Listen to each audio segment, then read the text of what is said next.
If you hire a handyman and you owe him $500 for that job, that person deserves $500. But the $100 that you give that person, that's fadl. That's extra. That person cannot take you to the local claim, the local court and say, this person did not tip me. Or some waiter could take you like, where's my 18% of the bill? That's fadl. The reality is, we start off our existence with fadl. That's the reality. Nothing that you and I have, we deserve. We haven't earned anything. This also addresses this concern or this issue of entitlement. We live in a society where we're surrounded by my money, my time, my house, my car, my. And then we forget to wait, Yasir, wait. As a believer, there's no entitlement for a Muslim. We're always on the receiving end of Allah's fadl. And I believe, I was thinking about this when I was walking up the stairs just a few moments ago. I personally believe that the fact that you and I are alive with Iman, with our health, with our wealth in the month of Ramadan, this is indicative that Allah subhanahu wa ta'ala has intended khair for you and I. Allah wants khair for you and I. If it wasn't for Allah's mercy, you and I would not be even around. So this is what we have to start off with. That Allah subhanahu wa ta'ala is so merciful, so kind, so loving, so amazing, so merciful, that by us even witnessing this month of Ramadan is a sign that Allah subhanahu wa ta'ala intends khair for us, insha'Allah ta'ala, ameen ya rabbal alameen. We find in some narrations regarding the love of Allah subhanahu wa ta'ala, which is not my topic, but just to digress for a few moments, perhaps it's beneficial to share, coming up in my heart and mind.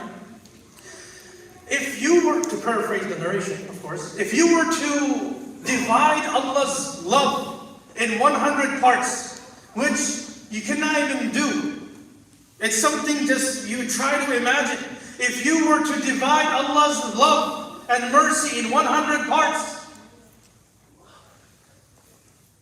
Rasulullah sallallahu alayhi wa sallam said that all of the love that you see within the creation, the love that a mother has for her son or daughter, the love that even a mother has in the animal kingdom, even the insect. How many species do we find that the mother literally sacrifices herself before the eggs even hatch? Subhanallah. If you just look into the creation of Allah, it's mind-blowing. How much of this love is demonstrated in the makhluk of Allah. All of that love that you and I have experienced, and everything that we have in existence on planet Earth, third rock from the sun, that is 1/100th of the love of Allah. That's 1/100th of Allah's love. And Rasulullah sallallahu alayhi wa sallam told us that 99 parts of that love is waiting for you and I on the Day of Judgment. One definition of who is Allah, Allah is love. Again, one definition to define who is my Rabb, who is Allah. One way to define who is my Allah, He is love. Allah is love.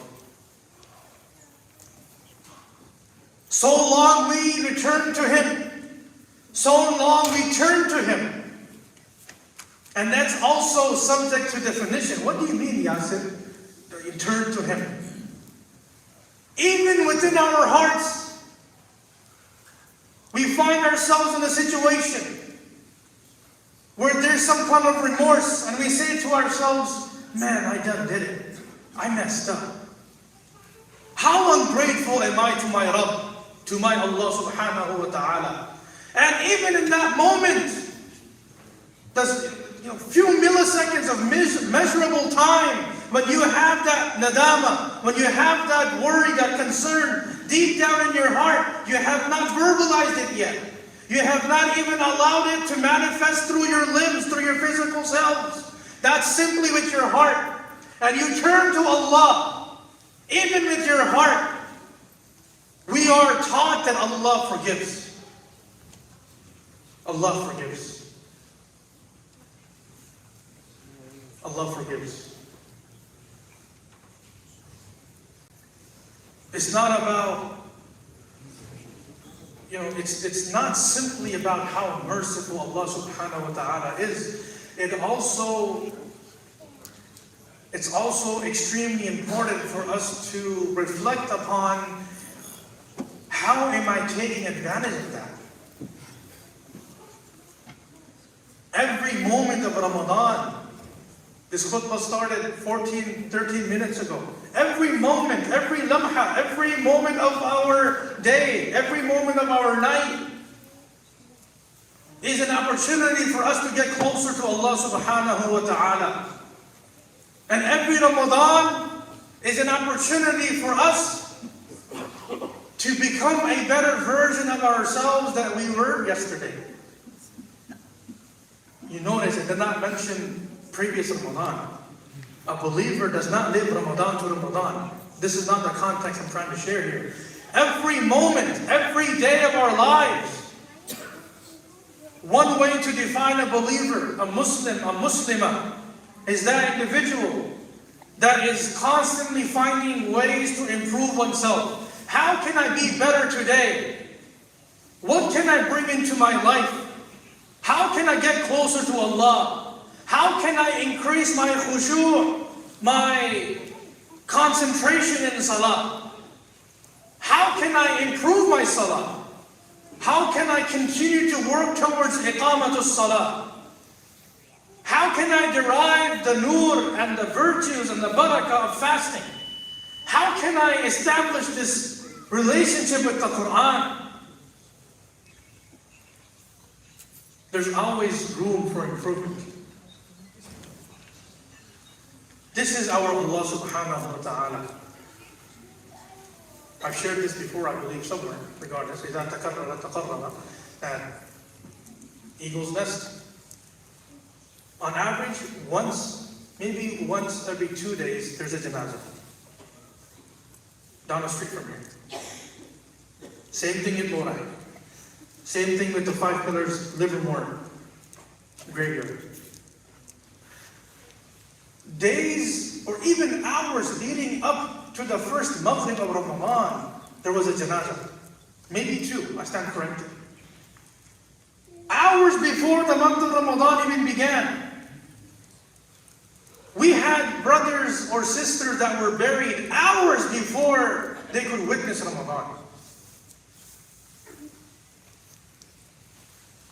The question is, what am I doing? Am I taking advantage of this opportunity given to me by my Allah that I do not deserve?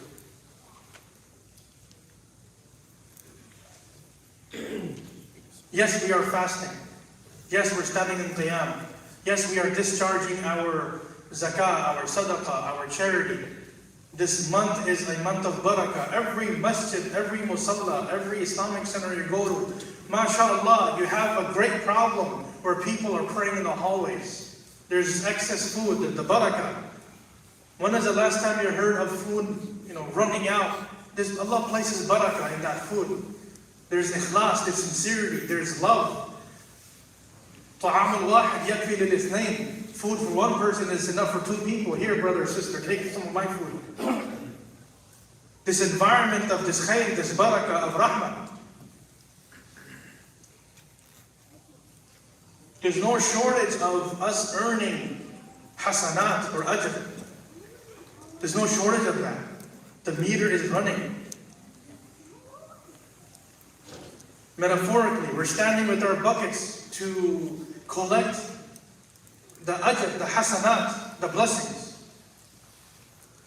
There's no shortage of the rainfall. Record rains, Sacramento County, snowpack, 300-400%. Breaching the levee in San Joaquin County just to flood Tulare Lake. Record water. There's no shortage of the rahmah descending upon us. Question is, how many of us are standing there with buckets in the first place?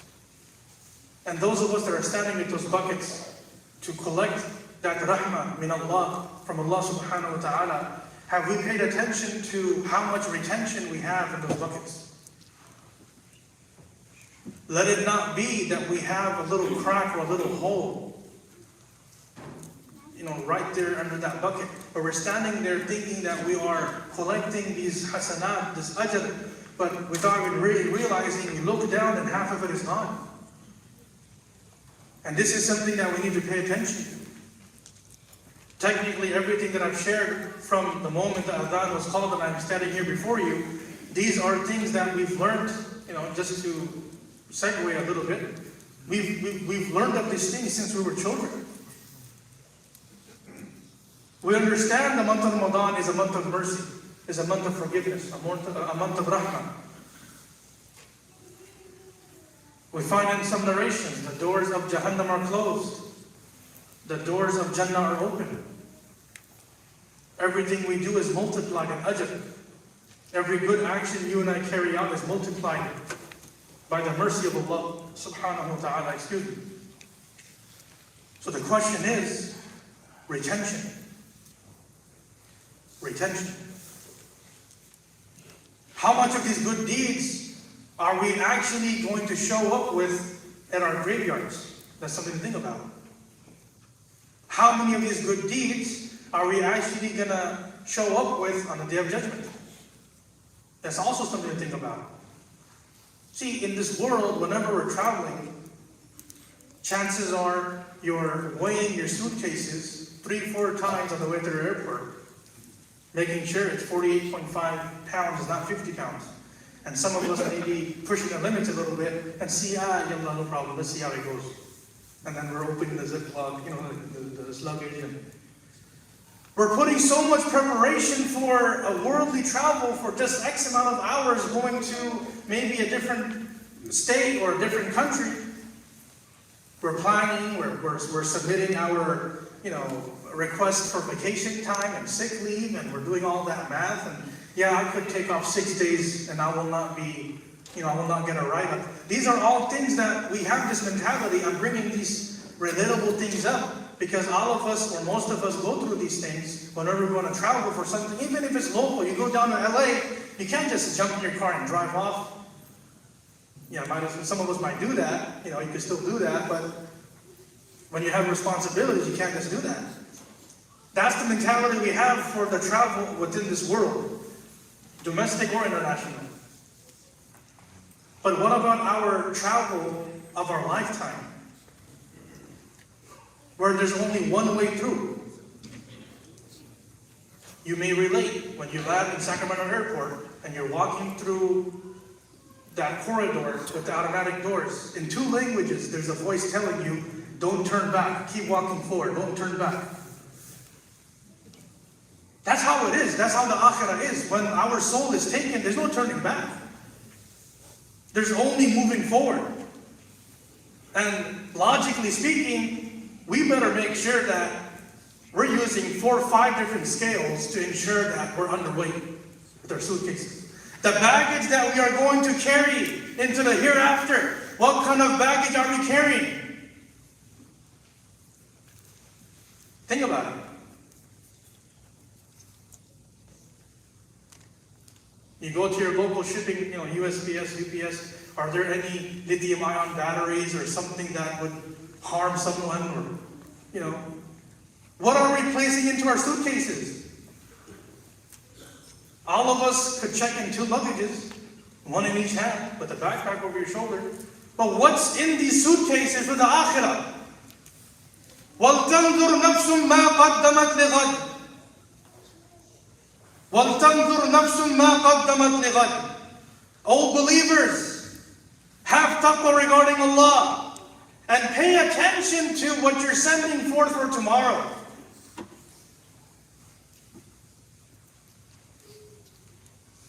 What is it? Inshallah, all of us are going to be traveling with suitcases, if not entire DHL planes of hasanat, inshallah. Everyone say Ameen Ya Rab. Right? You know, just go for the ride. But the challenge is when you arrive there on the Day of Judgment, how much of it you get to retain. And I have 3-4 minutes left before I end this first khutbah. In my humble understanding of the alif ba that I've studied of Islam,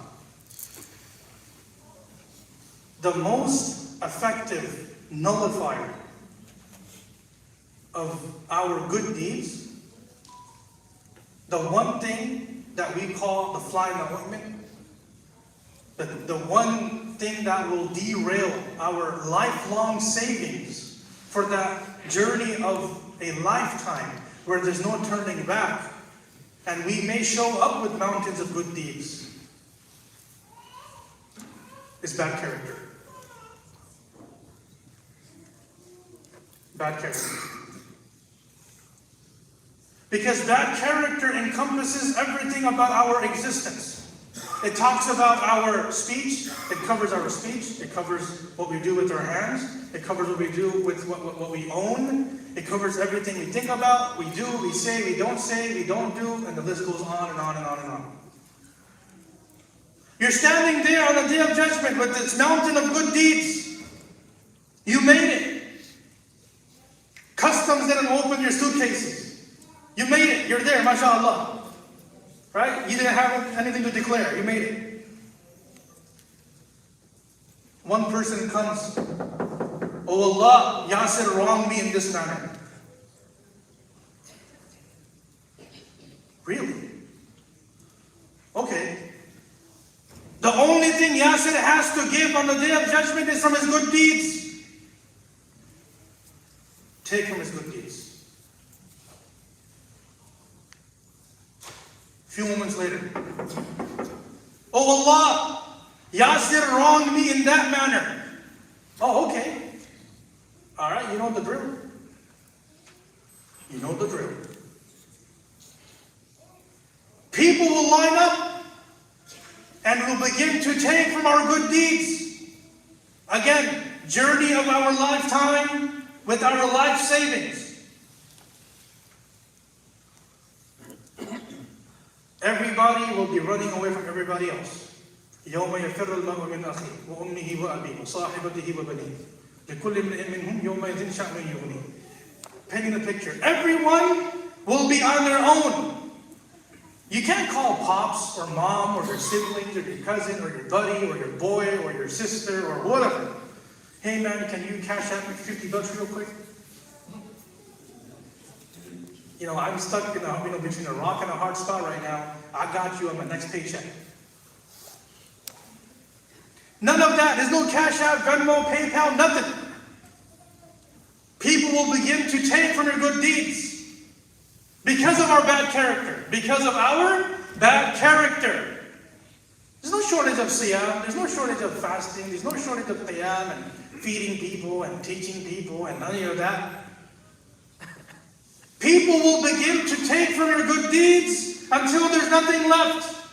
People will continue to come and complain. "This person wronged me." Allah Azza wa Jal will say, he has nothing to give, whereas he's able to take. Drop your bad deeds into his account. Now you're negative. Now you're negative. Now you're in trouble. You're underwater, in the red, however we want to put it. So what is my message to myself first, because I'm listening to myself first, is there's no shortage of good deeds for a believer outside of Ramadan, inside of Ramadan. It's multiplied. Let us use this Ramadan to perfect our character. Let us be more kind with our speech. Let us be more forgiving so that we can be forgiven by Allah. Let us be more merciful towards others so that Allah can show mercy to you and I. وآخر دعوانا الحمد لله رب العالمين.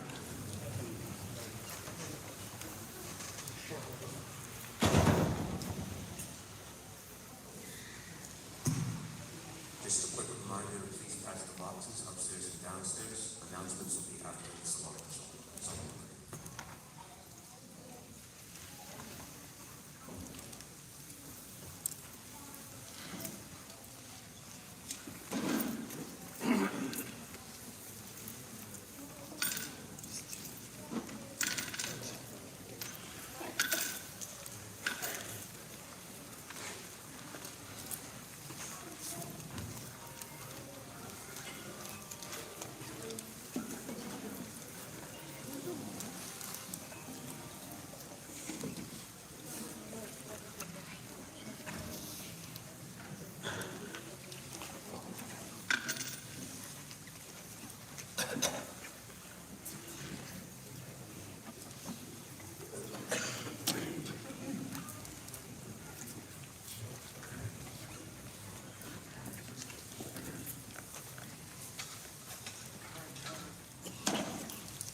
بسم الله الرحمن الرحيم الحمد لله الذي هدانا لهذا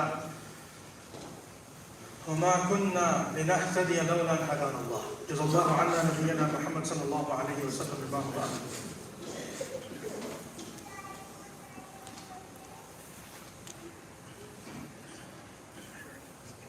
May this Ramadan be the best Ramadan of our lives. May Allah Azza wa Jal allow us to reflect upon our actions more and more in this Ramadan. May Allah subhanahu wa ta'ala allow us to reflect upon everything that we carry out as human beings, whether it be our interactions of business or us interacting with our fellow students in class, or we have constituents in our practice, or however we interact with fellow human beings and also animals. May Allah subhanahu wa ta'ala allow us to measure twice before we cut once to speak. May Allah subhanahu wa ta'ala allow us to develop this mindset of reflecting upon oneself on how we, not only we carry ourselves, but how we are also perceived by others in our interactions as human beings and also as animals. Oh Allah, allow this mindset to spill over into the rest of our lives and not let it be only within Ramadan. Allow us to perfect our character until we leave this world. Never allow us to become complacent with our akhlaq and our character. Allow us to also reflect upon the journey of our lifetime, with it being a one-time journey, with the baggage that we will carry with us and we're sending forth before us. Allow us to prepare more for the journey towards the akhirah, like we prepare ourselves in this dunya. Ameen ya Rabbil Alameen. May Allah subhanahu wa ta'ala be pleased with all of us. May Allah subhanahu wa ta'ala use us for khair, never use us for evil. May Allah use us to unify and never divide. May Allah subhanahu wa ta'ala grant us all sincerity, ikhlas, humility, prophetic character, so that even by interacting with other people, we remind others of Allah. Allow us to focus on indirect da'wah also, and not only focus on direct da'wah towards Muslims and non-Muslims. Allow us to be cognizant of the fact that our actions do speak louder than our words. Ameen ya Rabbil Alameen. May Allah subhanahu wa ta'ala bless us all in this blessed month of Ramadan. I will conclude with one more thing as an announcement. I'm here, my name is Yasir, I'm here on behalf of Al-Misbah, and we're an organization that exists in your community, and we are here to support our masajid and our organizations. We're not here to compete with anybody. We are here in your community. Allah is using us to educate your children. Allah is using us to feed thousands of families on a monthly basis. Allah subhanahu wa ta'ala is using us to mentor young brothers and sisters in your community. Namely, the SALAM Fulton Musalla. We have a maktab program there, where we have approximately 55 students, boys and girls, that are coming Monday through Thursday. And what are they learning? They're learning Qala Allah, Qala Rasul sallallahu alayhi wa sallam. They're learning about their Islam. They're learning about their deen. And not only at the Fulton Musalla of this Masjid of Salam, we have 5 additional locations between Modesto and Carmichael. And Allah subhanahu wa ta'ala is using us to educate plus minus 400 students throughout this region. And 99.99% of these students are refugees, newly arrived refugees, that objectively would not even be able to afford these classes. So yes, 99% of these students as of now are studying for free. Islamic studies, Quran. And what is this doing? Before I share what is this doing, in the month of March alone, the amount of families that Allah used us to serve groceries, and this does not include the distribution that took place yesterday at Masjid Imam Abu Hanifa. 6,245 families were served in the month of March with groceries alone. This does not include diapers, this does not include financial assistance, this does not include your DV cases, none of that. Groceries alone. Allah has used us to serve 6,245 families with halal, fresh groceries. Muslims and non-Muslims alike. And thirdly, we have a qualified female scholar that is working with our women. There was a sisters conference that took place in Elk Grove a few weeks ago. 200 plus women showed up there. Perhaps the first setting up its kind in that region, where there were sisters that were able to come and speak, and exclusively a sisters conference in that region. And then we have, on the brother's side, a student of Deen that is also full-time staff working with young brothers, 16 and plus. So what is all of this? What's the objective? The objective is very simple. Why are we spending thousands of dollars? The Maktab project alone is a $500,000 project. Educating plus minus 400 students is costing the organization minimum $500,000. Why are we doing that? The young group, like the young sisters department, $250,000. The young brothers department, another $250,000. Why are we putting hundreds and thousands of dollars into these programs? And why is it that we are here to support our masajid? We don't identify as a masjid. We are an organization that supports masajid. We want to send our brothers and sisters back to the house of Allah. That's what we believe in. We don't believe in anything else. What's the bottom line? Why? Why is our annual budget over $2 million in providing programming for the community? Lillah? It's very simple. It's very simple. To save the iman of our youth and our community. That's the MO. That's the reason why we do what we do. Or the reason why we try to do what we're doing. To save the iman of our brothers and sisters. And not only that, tonight there's a shahada, inshallah. Allah is using us to allow people to come into the fold of Islam. So after the remaining salah, no flyers being given out. There will be some brothers and hopefully some sisters to volunteer that will hold the QR code. And that QR code is simply for you to scan. Make sure your cameras are open. Scan that QR code and join a WhatsApp group. And maybe you could come across all our events, all our programs, all our distributions, all our maktab, everything is shared on there. No one knows you're there. It's a community WhatsApp group. You get to see, and then you perhaps can be a source of sharing that resource to someone that needs it. Inshallah ta'ala. Ameen ya Rabbil Alameen. So after remaining salah, scan that QR code. Aqimus salah.